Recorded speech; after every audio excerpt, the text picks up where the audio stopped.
In this video, we will continue discussing the power of right relationships and why who we walk with is as important as what we believe ourselves, if not more important. Coming up on A Better Pickup Line.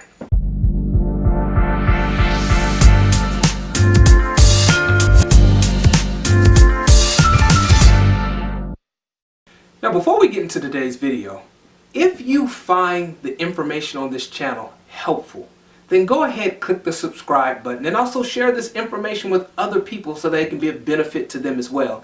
And then connect with me also in ways that you'll find in the description box below. Now let's get into today's video. Okay, so in the last video, we were talking about the power of right relationships and how it's important to make sure that you find someone whom you can walk with, who you have a shared vision with. And what happens when you have that shared vision, how growth and increase is magnified, amplified in your life, because you're able to help build each other up. You're able to help shape each other according to the way that God actually designed for you to be. Because when you're in a relationship with someone who doesn't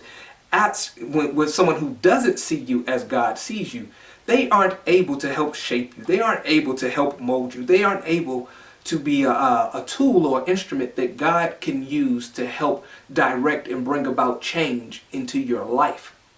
Now, the last question we left off with is, why is it so important to have a right relationship? Why is who we walk with as important as our own belief? And there are two reasons for that. The first reason being, according to the Bible, it says that as iron sharpens iron, so does a man the countenance of his friend. You become as those whom you are around. Our character, destiny, our beliefs, they're all shaped by those who are around us. That's why Proverbs 4:20 through 23 tells us to be careful about what we are exposed to. If we take a minute, it says, "My son, give attention to my words, incline your ear to my sayings. Do not let them depart from your eyes. Keep them in the midst of your heart, for they are life to those who find them and health to all their flesh. Keep your heart with all diligence, for out of it spring the issues of life." So we have to guard those things that we allow to come before our eye gates and enter into our ear gates, and the things that we speak, the things that are around us, because they get into the ground of our heart, and whatever's in our heart flows out of us to create our lives. So we have to be careful about who is impacting what gets into the ground of our heart. Ask yourself a few questions. How do they see you? What are they saying about you? What are they pouring into you? How do they see life? These are the questions that you have to ask. What's their philosophies? What is their compass? What's directing their life? What are their guiding principles? These things are things that you have to examine when you ask if someone should be in relationship with you, if someone should have access to your eye gate, your ear gate. Someone should have access to be able to impart into your life. Proverbs 12:26 says, "The righteous should choose his friends carefully." And then Proverbs 13:20 says, "He who walks with wise men will be wise." And it says, "The companion of fools, though, will be destroyed."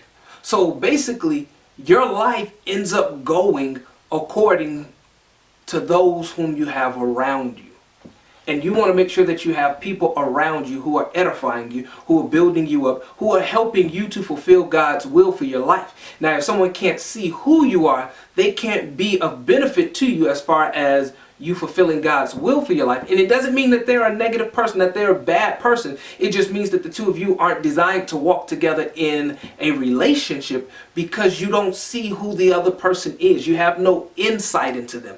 And they don't have any insight into you. And therefore, it would be best for you not to try to walk this life together and end up messing up each other's life. I say this again because you become as those whom you are around. You become what they say about you, what they believe about you, what they think about you. And all that is because everything that they say and think, about you, all of that seeps down into the ground of your heart. And again, as a man thinks, so is he. As a person thinks in his heart, so is he. So you begin to internalize their thoughts about you, their viewpoints about you, the things that they say about you, and you begin to manifest that even in your own life. And again, that even goes to the flip side. How you think about them, how you're viewing them, how you are imparting into their lives, it really causes that to get into the ground of their heart, and they begin to manifest those beliefs, those visions, those viewpoints, those things that you've spoken about them. So I want to caution you, do not stay in a relationship with someone who has a negative view about you and causes you to be a worse version of yourself. The second reason, even if they were not able to affect how you saw yourself, because of your proximity to them, you still have to deal with the things that they created in their own lives. Everything that's in a person's life flows out of their heart, out of their thoughts, out of their beliefs, their fears, their imaginations, out of their speech. So what is it that they are creating in their own lives that you'll have to deal with? There are things in your life right now that you've had to deal with or benefited from based off of what somebody else created. You want to be in a relationship with someone who pushes you forward in the will of God for your life. You can't marry just anybody and fulfill God's will for your life. Who you are walking with plays a huge part in what happens in your life. Jeremiah 31:27, it talks about a woman shall encompass a man. That word encompass means to surround, to cause, to come about, to change, to cause, to turn a man. So it is basically, it is, you know how we always say that behind every great man is a great woman? Really and truly, we should say that surrounding every great man is a great woman. She surrounds him on every side. She's able to shape him, able to mold him, able to bring him about into greatness. But there should still be that same benefit on the flip side. That's why in Ephesians 5:25,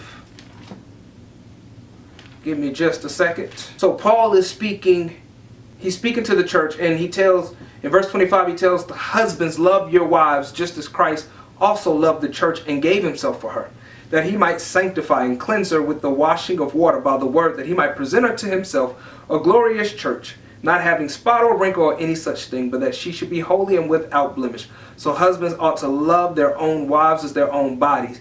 He who loves his wife loves himself. So there should be benefit even from man to woman. You know, as a man, you should be loving your wife and, you know, washing her with the water of the word. And so, as you see on both sides, in one instance it's talking about a woman encompassing a man, but on the other instance it's talking about a man washing his woman with the water of the word, you know, giving himself for her like Christ gave himself for the church. Why? Because when we do these things, it actually has benefit. You know, this is why right relationships work and why right relationships are so important, because us doing this for each other, it helps us fulfill the will of God for our lives.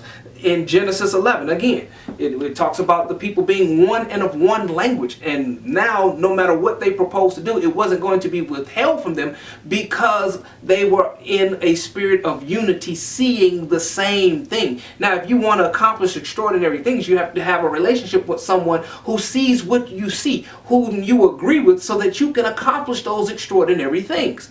Again, we looked at, in the last video, we looked at Elisha and his servant. And Elisha said, Lord, I need you to open his eyes so he can see, because I don't need his unbelief. I don't need his wrong vision to affect what you want to do in my life. And I want him to see what it is that you have planned for us, what it is that you've designed for us. So you need to have someone in your life who sees what you see. And that's what I mean by having a right relationship. You're in a relationship with someone who sees you as you are, who sees the same thing that you see. And when you do that, you can have great increase in your life. But what happens if you find yourself dealing with people who don't see you as you really are, who don't see the same thing that you see? You know, they don't have the faith, the vision that God put on the inside of you. They don't share it. They don't have it. What do you do with that? Well, remember when Jesus went in to heal the young girl? Or excuse me, he actually went to raise the girl from the dead. And it says he walked into the room. He says, she's asleep. And everybody who was in the house, they laughed. And then the next scripture says, and when Jesus put them all out the house. See, you got to put people out of your circle of influence. You got to get them out of your space if you're going to fulfill God's will for your life. You got to get rid of all of the negative people, all of the people who have a divergent opinion, divergent belief system, and bring in people who see what you see, who has the same vision, who sees who you are in Christ Jesus. And together you're pursuing the purpose for God in one spirit, in one faith, in a spirit of unity. And as the Bible says, how can two walk together except they be agreed? When you find this, when you find this kind of relationship, there is tremendous power, and nothing that you propose to do will be withheld from you, and you will see some extraordinary things that you've never ever seen before in your life. So I want to encourage you, there is power in right relationships. Don't give up, don't quit, believe God. He has someone for you who is tailor-made according to the way that you're wired, and you're going to do some awesome things together. Now, I hope you enjoyed today's video. If you find the videos on this channel to be helpful, go ahead, click the subscribe button, and also connect with me in ways that are listed in the description box below. I'm Lott, and this is your Better Pickup Line.